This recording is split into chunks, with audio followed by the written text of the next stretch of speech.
স্ট্রংকে দেখুন, চিনির দাম 20% বৃদ্ধি পেল, খরচ অপরিবর্তিত রাখতে চিনির ব্যবহার শতকরা কত কমাতে হবে? ক্রয় মূল্য বিক্রয় মূল্য ভুলে যান, কী আছে না আছে অত ভেবে লাভ নেই আমার। আমি সিম্পলি একটা সিম্পল ফান্ডা মেথড দেখাবো। এখানে দেখে নেবেন কী আছে। এই জায়গাটা বৃদ্ধি আছে না হ্রাস আছে। বৃদ্ধি যখনই হবে তখন হবে প্লাস, আর যখন হ্রাস হবে তখন হবে মাইনাস। ঠিক আছে, এটার একটাই ফর্মুলা। আমি লিখব 20, যে সংখ্যাটা দেওয়া থাকবে এখানে লিখবো 100, প্লাস 20 বৃদ্ধি পেয়েছে, ইন্টু আমি 100 লিখে দেবো। হলো, তাহলে 20/120 যোগ করলে ইন্টু 100। তা আমি যদি কাটি তাহলে 20 1, 20 6, 2 দিয়ে যদি কাটি 3, এদিকে হচ্ছে আপনার 50।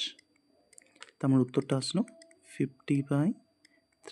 যদি আমি ভাগ করি তাহলে আসবে আপনার 3 ষোলো 48, এদিকে আসবে 2, এদিকে আসবে আমার 3। মানে এটাও একটা অ্যান্সার, এটাও একটা অ্যান্সার। দেখুন তো 5 সেকেন্ডে হলো কি না।